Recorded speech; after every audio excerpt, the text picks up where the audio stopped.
But you've got to do it right for you, okay? Those 3 areas. There is 4, but we'll cover 3 right now. Because fat loss is going to be the right diet, okay? The right nutrients, the right metabolic type for you, foods that don't stimulate too much insulin, especially if you've already got it released because you haven't got enough money, or you're always working, or your relationship is kind of on the rocks, or you've got all 3, okay? Or you're just under pressure and your insulin levels are always high. You don't want to be eating foods that release a lot of insulin as well. Some of them will be obvious, like the white carbs, but then others not so obvious. Maybe tomatoes not so good for you. Maybe you need to eat more spinach or mushrooms. And that's what I can tell you. Or the metabolic type questionnaire can tell you. Mine or anyone's. I know mine's very good though. The right exercise for your body type. Are you lean and skinny? Can you do lots of reps and continuous without breaks? Because if you're not lean and skinny and you train like that, you take no breaks, you just try and power through an hour and then go, then I don't think you're probably getting many results. You're probably burning a lot of carbs, carbohydrates, okay? Because if we take this graph here, you've got fat loss on the y-axis going up, and you've got intensity on the x-axis going across. And we see that if you keep the intensity going, you actually start to use fat, great, but if you keep going, it starts to drop back down and you switch to glucose instead. That's very oversimplified, but that's kind of what you're doing.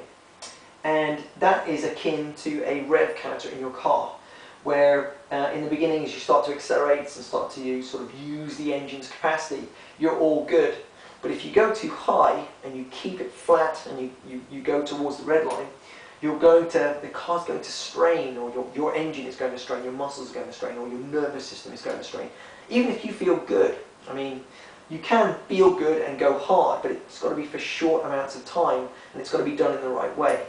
So if you're big, bigger and very thick muscles, you can go hard for a very short period of time with heavy weights. If you're skinny, lean, tiny, you shouldn't be watching this video, just joking. You are going to be better at long reps, continuous exercise with very few breaks, because you have a lot of slow twitch fiber. And if you're like most people, you are somewhere in between, then you need to figure it out, or get someone like me to assess you. That's what a good trainer does. They assess you, and they should be able to tell you the right exercises and the right rep range and weights, but also the right sequence, what follows what, so that you get the best results for fat loss. So don't redline your engine, okay?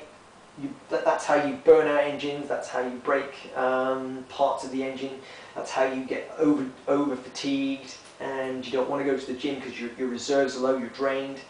So you've got to train right, eat right, and also have the right stress levels. I've got it all here.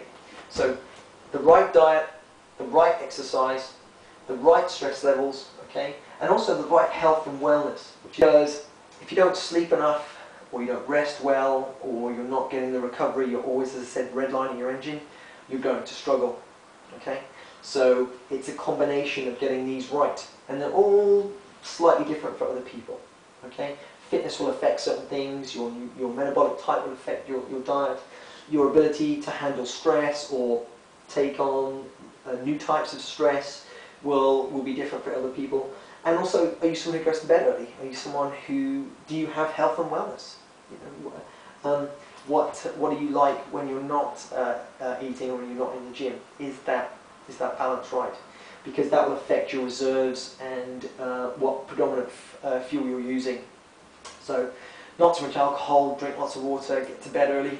They all matter if you want to look good, because low body fat is a response of good health and your best health than it is of anything else. Okay? And I'll explain more about how health is really important, and that it's a combination of these 4 areas in my next video.